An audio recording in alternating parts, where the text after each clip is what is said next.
বিএনপিকে, বিএনপির পবিত্র দায়িত্ব রয়েছে রুখে দাঁড়ানো। বিএনপি রুখে দাঁড়িয়েছে, বিএনপি রুখে দাঁড়াবে। আপনি ভাববেন না বিএনপি ছেড়ে দিবে। এই আন্দোলন আরো তীব্রতর হবে, এই আন্দোলন আরো গতি পাবে। এই তার কি নির্বাচন দিয়েছে, তার কি নির্বাচিত দেশ, প্রিয় দেশবাসী বলে কথা বলছেন।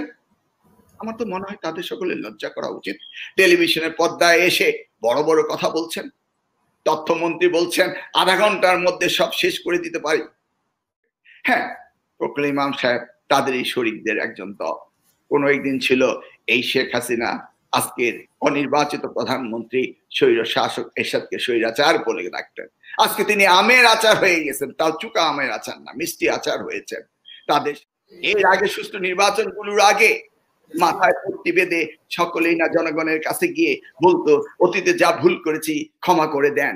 এখন আর সেই কথা বলে না, এখন দাম্ভিকতার সাথে বলে আমরণ আমরা ক্ষমতায় থাকবো। তিন ধরনের রয়েছে, সাবমেরিন কেবল রয়েছে না, 4G রয়েছে না। এই যে মিডিয়াগুলো, এগুলোকে তারা নিজেরা বন্ধ করে, এই ডার্ক করে, ব্ল্যাক আউট করে তারা খুন চালিয়েছে, ঘরে ঘরে অত্যাচার চালিয়েছে। কারণ ঘরে ঘরে গিয়ে যখন নারীদের অত্যাচার করা হয়, দরজা ভেঙে বেডরুম থেকে যখন বের করে নিয়ে এসে গুলি করে রাজপথে মারা হচ্ছে। আপনি কি দেখেন এই ডিওএসসি কিভাবে বাসার ভিতরে ঢুকে বের করে রাস্তায় এনে গুলি করা হয়েছে? এগুলি সব দেখা হচ্ছে। আমরা কি দেখিনি যে কিভাবে 2018 নির্বাচন বেনজির নিজ দায়িত্ব নিয়ে ক্ষমতায় বসিয়েছিল? আমরা কি দেখিনি 2014 সালের নির্বাচনে বিডিআর এর সেই চিফ তিনি কি বলেছিলেন? আজিজ সাহেব, যার সম্বন্ধে কত এপিসোড না বানিয়েছে, যাকে মোটা আজিদ বলা হয়। একটি সেনা প্রধান যদি দুর্নীতিগ্রস্ত হয়, একটি সরকারকে ক্ষমতায় রাখার জন্য অপকাজে লিপ্ত হয়, তাদেরকে পুরস্কার দেওয়া হয়েছে।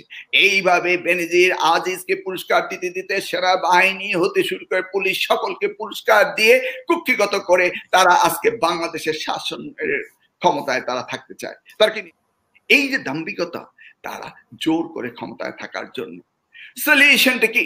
নির্বাচনকে কুক্ষিগত করে ক্ষমতার মসনদে থেকে তারা আজকে তকমা লাগাচ্ছে জামাতে বিএনপি। বিএনপি কি অধিকার নেই কথা বলার? কেন তারা বলবে না? বলতে তাদের হবেই। তারা মনে করেছে বিএনপি কে এইভাবে বেগম খালেদা জিয়াকে কারারুদ্ধ করে, তারেক রহমানকে বিদেশ পাঠিয়ে দিয়ে, জামাতকে ফাঁসি দিয়ে তারা ক্ষমতার মসনদে থাকবে। হ্যাঁ, তাদের সাথে সহযোগিতায় ক্ষমতার মসনদে রয়েছে। আমি তো বিশ্বাস করি জাতীয় পার্টি যদি সেই উপলব্ধি থেকে থাকে যে না, আমরা প্রতিবাদ করব, এটি স্বাধীন সার্বভৌম দেশ, আমাদের ভোটের অধিকার রয়েছে, এরা আমাদের সন্তান, এদেরকে গুলি করে হত্যা করা হয়েছে, তাহলে তাদের পদত্যাগ করা উচিত ছিল। তারা পদত্যাগ করছে না, তাদেরকে ক্ষমতা ধূসর হিসাবে রেখেছে। দেখুন একটি নির্বাচনের পরে আরেকটি নির্বাচন কিভাবে গেম চেঞ্জ করছে তারা। কোন সময় বিরোধী দলবিহীন এক পেশি নির্বাচন করে তারা বিনা ভোটে নির্বাচিত হয়েছিল 153 জন। 14 নির্বাচনে, 2018 নির্বাচনে দখল করেছিল ভোট কেন্দ্র। সেনাবাহিনী যখন নেমেছিল তখন বিএনপির ক্যান্ডিডেটকে ধরে নিয়ে এসে জেলে পুড়ে দিয়ে তারা প্রশাসন দিয়ে মধ্যরাতে নির্বাচন করে নিয়েছে। আর 2024-এ এসে নতুন পদ্ধতিতে নির্বাচন করলো আমরা আর মামুরা। নির্বাচন দেখাচ্ছে কিন্তু বিরোধী দলকে থাকতে দিচ্ছে না। আপনি কি মনে করেন সারা জাতি অন্ধ? নিশ্চয়ই না। আপনি পৃথিবীর অন্যান্য মিডিয়াগুলিতে খুলে দেখুন, তাদের এই বৈষম্যের জন্য সারা পৃথিবী সোচ্চার হয়েছে। আপনি কি ভেবেছেন এইভাবে একটি সরকার রাষ্ট্রকে শাসন করে তারা চলে যাবে? তাদেরও লেগাসি থাকবে। আপনি দেখবেন মরণোত্তর তাদের ফাঁসি দেওয়া হবে যতদিনই ক্ষমতা থাকে। এই লেগাসির জন্য কিন্তু বঙ্গবন্ধু শেখ মুজিবুর রহমান আত্মহত্যা দিয়েছিল। এই লেগাসির জন্য কি আওয়ামী লীগ এই দেশের স্বাধীনতা যুদ্ধের জন্য অগ্রণী ভূমিকা নিয়েছিল? এই জন্যই কি মুক্তিযুদ্ধ করেছিল? এই ভবিষ্যৎ প্রজন্মকে এইভাবে গুলি করে হত্যা করার জন্য? একবারও তারা বোঝার চেষ্টা করছে না। যেখানে দাম্ভিকতার সাথে বলা হয় যে আমার পিয়নের 400 কোটি টাকার মালিক, দেশে কোথায় গিয়েছে? আপনি এই ইন্টারনেট বন্ধ করে কেন দিলেন? কি প্রয়োজন ছিল? আপনার মিডিয়ার স্বাধীনতার কথা বলেন না, আর ইন্টারনেট বন্ধ করে দিয়ে বিশ্ববাসীকে আধারে রেখে আপনারা গণহত্যা চালিয়ে যাচ্ছেন। বলে না? হ্যাঁ, মিডিয়ার বদৌলতে আপনার এই কুকীর্তি সারা পৃথিবীর কাছে ছড়িয়ে পড়বে, সেই কারণে আপনি মিডিয়াকে বন্ধ করে রেখেছেন। আবার আপনি দুষছেন যে মিডিয়া যা ছাত্র আন্দোলনকারীরা বন্ধ করে দিয়েছে। কেন? আপনি টেলিনর কি বলেছে, অন্যান্য মিডিয়ার যে টাইকুন রয়েছে তারা কি বলছে? সরকার ঘোষণা দিয়ে, ডিরেকশন দিয়ে, এর প্রমাণ রয়েছে। পৃথিবী আজ একজনের মুঠে নয়। আপনি ওই কাকের বাসায় কুকিলের ডিম চোখ বন্ধ করে রাখলেই মনে করবেন না যে আপনি সেরে গিয়েছেন। কি কি করেছেন সব রয়েছে। হ্যাঁ, সকলেই রেকর্ড করে রেখেছে। আপনি দেখবেন যেদিনকে মিডিয়া খুলবে সেদিনকে আসতে থাকবে মানুষের আর্তনাদ। আপনি ভেবেছেন ততক্ষণে আপনি সারা বাংলাদেশকে নিয়ন্ত্রণে করে ফেলবেন। যদি তাই হতো, সালাম বরকত রফিকের রক্ত দিয়ে 1952 সালে যেটাকে বন্ধ করা হয়েছিল, সেই রক্তর দাগ শুকায়নি। 1971 সালে সেটা হয়েছিল, হয়নি?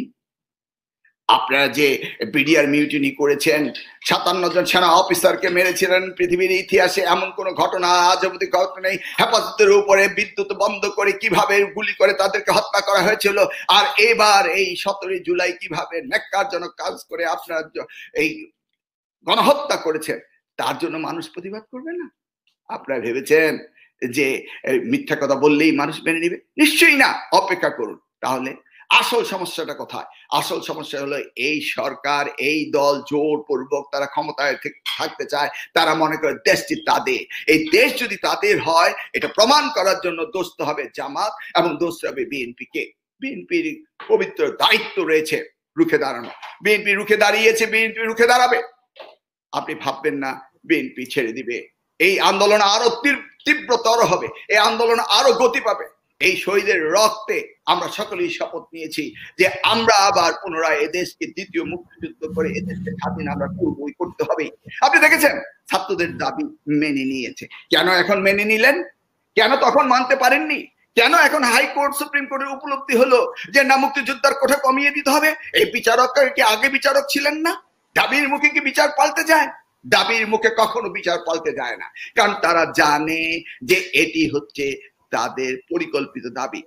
কিভাবে সরকারের যদি হাইকোর্টের উপরে তাদের সুপ্রিমেসি নাই থাকতো, তাহলে কেন তারা আজকে ছাত্রীদের কথায় তারা কোটাকে পরিবর্তন করলো? আবার তো এই নোটও দিয়েছে যে সরকার চাইলে কোটা আরো পরিবর্তন করতে পারে। আমি জানি পৃথিবীময় একই হচ্ছে। মোদী হিন্দুত্ববাদী নিয়ে ভারতকে শাসিত করতে চেয়েছিল, ওই রাম মন্দির করেও কিন্তু সেখানে ভোটে জিততে পারেনি। মানুষ সচেতন হয়েছে, হিন্দু মুসলমান এই মানুষ সেই বিবাদে সম্পৃক্ত হচ্ছে না। আজকে আপনি দেখেছেন ট্রাম্প হোয়াইট সুপ্রিমেসি করে আমেরিকায় শাসন করতে চেয়েছে, আর বাংলাদেশে যেহেতু আমরা সকলেই বাংলাদেশি, বাঙালি, আমরা মুসলমান, সেই কারণে সেখানে বিভাজিত করতে চেয়ে মুক্তিযুদ্ধ। এই যে বড় বড় মন্ত্রী হুঙ্কার দিয়েছে, ছাত্ররা যখন আন্দোলন করেছে তখন তারা বলেছিল এটি সাবজুডিস ম্যাটার, বলেনি তারা? তাহলে সাবজুডিস ম্যাটার যদি হয়ে থাকে, শাহবাগে যখন আন্দোলন হয়েছিল সেটি কি সাবজুডিস ম্যাটার নয়? ও, আমাদেরকে ফতুয়া দিচ্ছেন তারা। আমরা সকলে বোকার সঙ্গে বাস করি, আমরা জানি না কিভাবে আপনি প্রলোভন দেখিয়ে প্রত্যেকটি সেক্টরে আপনি কুক্ষিগত করেছেন আপনার লোকগুলিকে। আপনি এই সকল চাকরি দিয়ে এটা করেছেন। আপনি কি দেখেছেন যে 2018-তে এই কোটা আন্দোলন হওয়ার পরে আজ অবধি কোটা আন্দোলনে অংশগ্রহণকারী একটি ছাত্রীরও চাকরি হয়নি? তারা এগুলিকে নোট করে রেখেছে। কোটা দিয়ে কি হবে? আপনি যখন পরীক্ষা উত্তীর্ণ হয়ে আপনি চাকরি পাওয়ার যোগ্যতা রাখার পরও আপনাকে পুলিশ ভেরিফিকেশন করে গ্রাম থেকে বলা হয় আপনি বিএনপির আত্মীয় বা জামাতের আত্মীয়, এই বলে আপনাকে চাকরি দেওয়া হয় না। একটি চাকরিও আওয়ামী লীগ ছাড়াই বাংলাদেশকে কাউকে দেওয়া হয় না, আমি চ্যালেঞ্জ দিয়ে বলতে পারি। তাহলে তারা এই দেশকে বিভাজিত দেশ বানিয়ে কি করছে? আওয়ামী লীগ ভার্সেস আদার্স, আমরা আর মামুরা, এই করে একটি রাষ্ট্র, একটি দেশ চলতে পারে? এদেশে গণতন্ত্র যদি পুনরুদ্ধার না হয়, আপনি দেখুন এর আগে ক্ষমতা থাকার জন্য এটি করছে। আজকে কি আপনি দেখছেন না বিদেশে যে আজহারি? আজকে আপনি দেখছেন না উৎফুল্ল হয়ে জনতা মিডল ইস্টে আন্দোলন করে, তারা জেল হাজতে পর্যন্ত যাচ্ছে।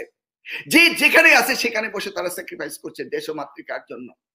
আজকে প্রবাসীদের টাকায় দেশের সিংহভাগ আয়, সেটা দিয়ে আপনি অস্ত্র কিনে প্রবাসীদের আত্মীয় স্বজনদের মাসছেন। আপনি ভেবেছেন প্রবাসীরা এখন আর রিমিটেন্স তারা পাঠাবে? আগামী 3 মাস যদি প্রবাসীরা যে কোনো মূল্যের বিনিময়ে রিমিটেন্স বন্ধ করে দেয়, তাহলে বাংলাদেশে অর্থনৈতিক চাকা কিভাবে ঘুরবে? এই যে গত কয়েকদিনের আন্দোলনে যে আয় ব্যাহত হয়েছে, সেটা কিভাবে পুষিয়ে নিবে? গার্মেন্ট সেক্টর গুলো আজকে রুগ্ন শিল্পে রূপান্তরিত হচ্ছে, কারণ কাজ করতে পারছে না। আজকে কাস্টমসে কোন রকম ট্যাক্স নিতে পারছে না, কারণ ইন্টারনেট বন্ধ রয়েছে। ইন্টারনেট বন্ধ করেছেন আপনি কিলিং মিশন করার জন্য। এই ইন্টারনেট বন্ধ করে দিয়ে আপনি এই যোগাযোগ ব্যবস্থাকে বন্ধ করে দিয়ে জাতিকে কত ক্ষতিগ্রস্ত করেছেন দেখেছেন আপনি? কতগুলো ফ্লাইট বিদেশি এয়ারলাইন্স গুলো বন্ধ করে দিয়েছে। তারা কি এর মাসুল আদায় করে নেবে না? শুধু আপনার দাম্ভিকতা, শুধু আপনার যে কারা চাকরি দিয়েছে, এদেশের সন্তানরা চাকরি চেয়েছে। কোন যে যুক্তিতে আপনি মুক্তিযোদ্ধার সন্তানের পরে মুক্তিযোদ্ধার নাতিদের কথা বলছেন? এর মধ্যে কোনো যুক্তিকতা রয়েছে? এদেশ এই দেশ, যে দেশের চিফ জাস্টিসকে লাঠি মেরে দেশ থেকে বের করে দেওয়া হয়, এই দেশ সেই দেশ যে দেশের চিফ জাস্টিস বিদেশে এসে থাকার জন্য ইমিগ্রেশনের দরজায় গিয়ে দাঁড়ায়, লজ্জা করে। আজকে সারা বিশ্বময় বাংলাদেশ একটি উন্নয়নশীল দেশে রূপান্তরিত হতে যাচ্ছিল, সেই জায়গায় থেকে আজকে দেশটি পিছু হাঁটছে। আপনি দেখেছেন নাহিদ ইসলামকে কিভাবে পিটিয়ে লাল করে ফেলেছে, তার দ্বারা জবানবন্দি নিয়েছে, আর অন্যান্য সংগঠকদের পাওয়াই যাচ্ছে না, তারা তো হত্যাই করে ফেলেছে। আর একটু দিন যাক না, ইন্টারনেট তাকে খুলতেই হবে। ইন্টারনেট ছাড়া বহির্বিশ্বের সাথে যোগাযোগ চলবে না। এবং ইন্টারনেট খুললেই আপনি দেখতে পাবেন লাখো লাখো শহীদের ছবি আসছে, মানুষের আহাজারি আসছে, এবং দেশ যে দুর্ভোগে পড়ছে। সলিউশন তো একটাই,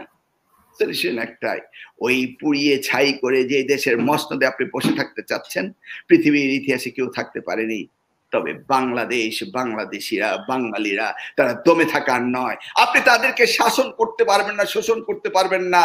আমরা দেখেছি কোন ছাত্রলীগ হেলমেট পরে মানুষের উপরে খুন করেছে, গুলি করেছে, হত্যা করেছে। আপনি কি মনে করেন না হৃদয়ের মনে আমরা সকলেই আমাদের নিজস্ব ক্যামেরায় সেই ছবি ধারণ করে রেখেছি? আমি যদি না পারি, আমার ছেলে পারবে, আমার নাতি পারবে, আমার পুতি পারবে এই খুনিদেরকে আইডেন্টিফাই করতে। তারা পারবে না, পারবে না। অর্থ সম্পদ লুট করে বিদেশে এসে সুখে থাকে। কই মইনুল আহমেদ লুট করে বিদেশে এসে আছে না? কোন সমাজে তো যেতে পারেনি। জানাজা গেলেও জুতা পেটা হয়। কোথায় বেনজির বুক ফিলিয়ে 56 ইঞ্চি সিনা নিয়ে ঘুরতেন? আজিজ সাহেব, খবর আছে আপনারও, যারা করছেন তাদেরও খবর থাকবে। নিশ্চয়ই মানুষ দেখছে। তাক করে গুলি করছেন সেনাবাহিনীর পোশাক পরে। কাকে গুলি করছেন? কে আপনাকে চাকরি দিয়েছে? কার ট্যাক্সে আপনি চলছেন? এর জবাবদিহিতা আপনাদের